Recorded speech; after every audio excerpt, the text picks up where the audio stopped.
Comment j'ai réalisé cette photo de la Voie lactée? Elle est dispo sur mon Insta et si tu veux refaire la même, je vais tout expliquer. N'hésite pas à enregistrer cette vidéo. D'abord, de quel matériel on a besoin?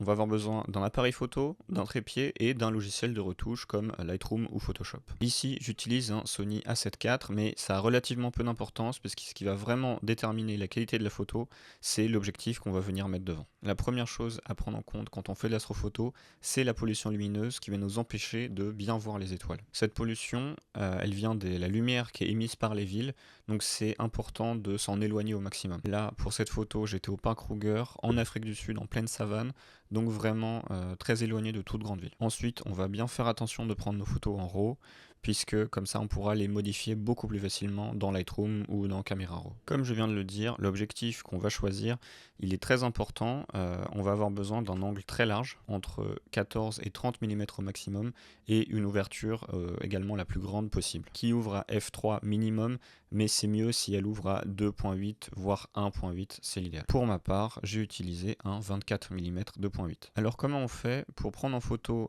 autant d'étoiles jusqu'à voir la Voie lactée et des nébuleuses, alors que à l'œil nu on ne voit que les astres les plus brillants? La seule manière pour permettre à l'appareil photo d'emmagasiner autant de lumière, ça va être d'utiliser une pause longue, voire très longue. Et c'est pour ça qu'on a absolument besoin d'un trépied, parce qu'il ne faut aucun mouvement pendant plusieurs dizaines de secondes. Et là, maintenant, on a un problème. Le problème, c'est que les étoiles bougent dans le ciel, et elles bougent même très vite. En réalité, c'est bien sûr la Terre qui tourne sur elle-même, mais le résultat à l'image, c'est que les étoiles n'apparaissent plus comme des points, mais comme des traits.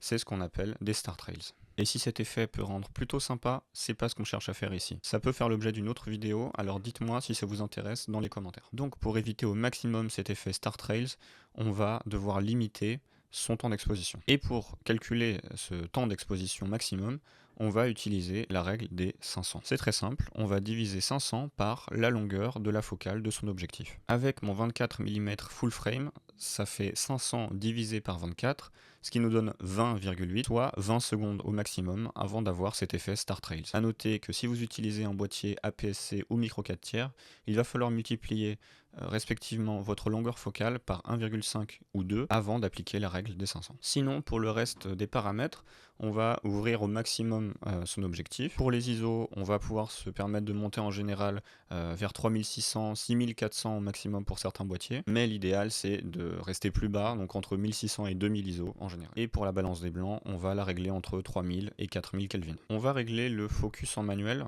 puisqu'on veut absolument pas qu'il varie pendant la prise de vue. Et attention, il ne suffit pas de le régler au plus loin, en plus l'infini, même si les étoiles sont loin, parfois par l'appareil, elles sont détectées comme étant environ